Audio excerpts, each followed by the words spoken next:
Narayan Narayan. Hello, I'm your Puranic podcaster Anuradha, and every week I bring to you such stories related to our ancient culture and civilization through the Puranic podcasters. At the end of the podcast, you will have a surprise waiting for you, so do stay with us till the end.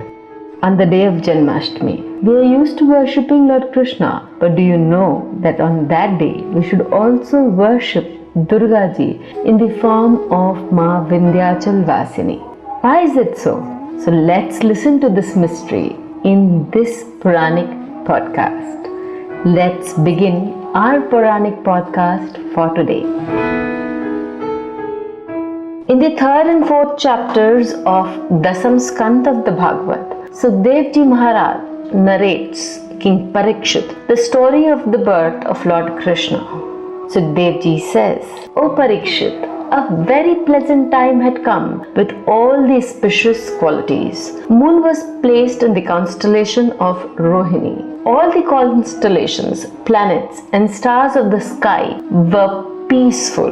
The directions were bright and happy. The stars were twinkling in the sky. The big cities of the earth, small villages, the settlements of the Ahirs, and mines of diamonds, etc., seemed to be brimming with joy. The water of the river had become pure. Lotuses were blooming in the lakes even at night. The leaves of the trees in the forests were covered with bunches of colorful flowers. At some places, birds were chirping, and somewhere bees were humming. The unquenchable fires of the Agnihotri Brahmins, which had been extinguished by Kansa's tyranny, rekindled by themselves. Saints already wanted that the Asuras should not gain prominence. Now their minds were filled with happiness. When the time of Lord's appearance came, the Nagaras in Swarglok started ringing automatically.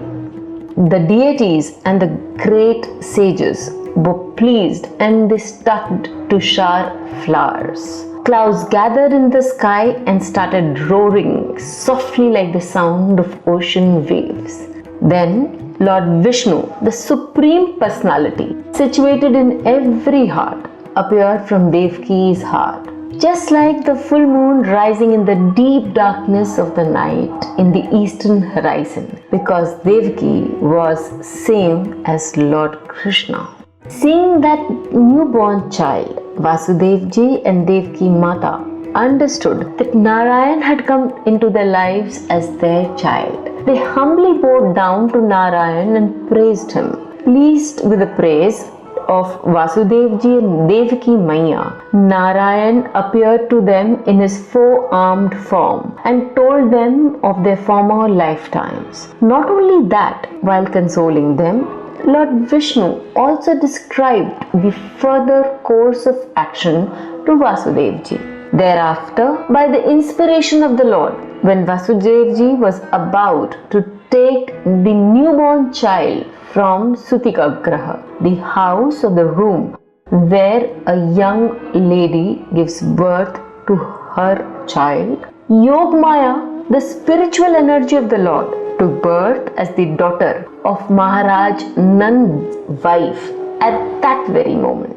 Because tired of the pain of childbirth, Yashoda Maya had fallen asleep and could not understand whether she had delivered a boy or a girl. Due to the effect of Yogmaya, all the gatekeepers fell into a deep slumber. Their senses became inactive, and others in the house also fell into a deep sleep. Just as the darkness automatically hides when the sun rises, in the same manner, the closed doors studded with iron nails automatically opened up when Vasudevji appeared. Since the clouds were thundering low in the sky and there was a downpour, Sheshnag, the protector of Lord Vishnu, followed Vasudevji by spreading its hood to protect Vasudevji and the divine child right from the door itself. Due to the insistent rain showered by Lord Indra, the water in the river Yamuna had risen and it was foaming with terrible whirlpools. But Just as in the past, the Indian Ocean had given way to Lord Ramchandra by allowing him to build a bridge. Similarly, the Yamuna river gave way to Vasudevji and allowed him to cross the river. When Vasudevji reached Nand Maharaj's house, he saw that all the cowherd men were fast asleep. He put his son on Yashoda Maiya's bed, picked up her daughter, who was part of Yog Maya, and returned to Kansa's prison house.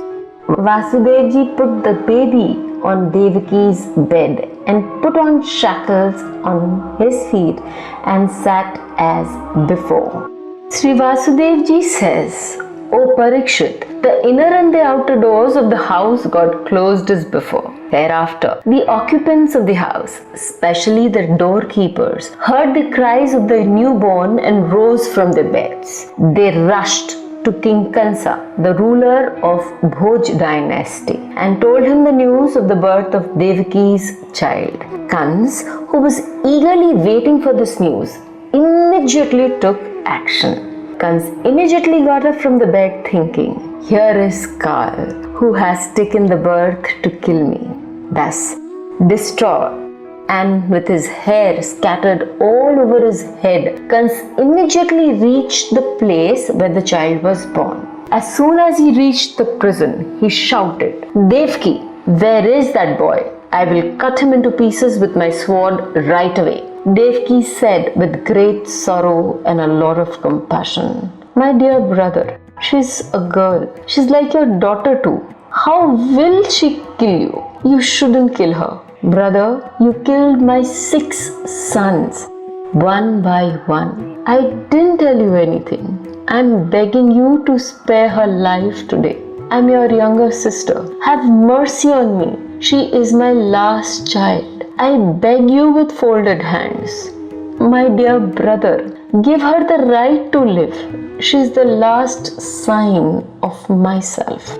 She is the last sign I leave behind. Hiding the girl in her lap, Devki pleaded with great humility.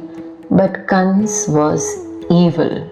Devki's request had no effect on him. He scolded Devki badly and forcibly snatched the girl from her hands. Even nature screamed at his cruelty. Right before everyone's eyes, as soon as that evil man tried to hold his niece's legs and throw her on the rock, she slipped from his hand and flew into the sky. That girl was no ordinary girl. She was actually Sri Krishna's Yog Maya.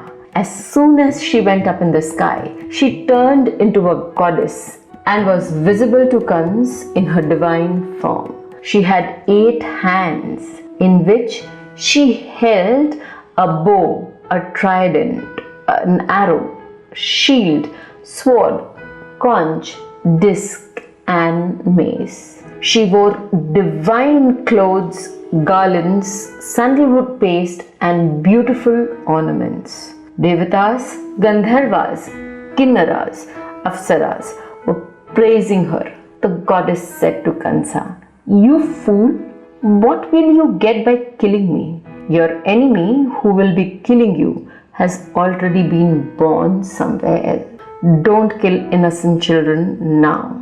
Having said this to Kans, Bhagavati Yogmaya disappeared and became famous by the name of Vindhyachal Vindeshwari.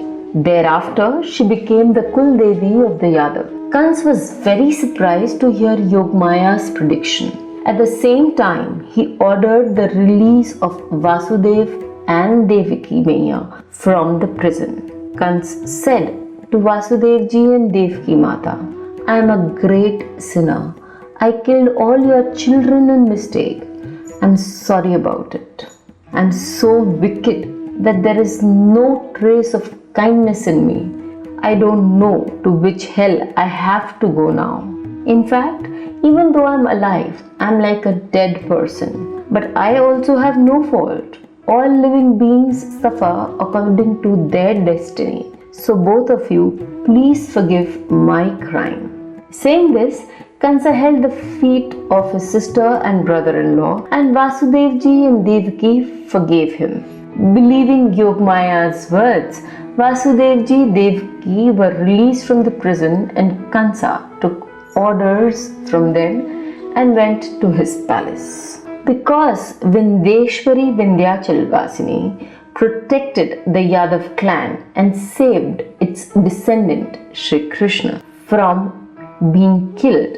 Hence, from that time onwards, because Vindeshwar Vasini.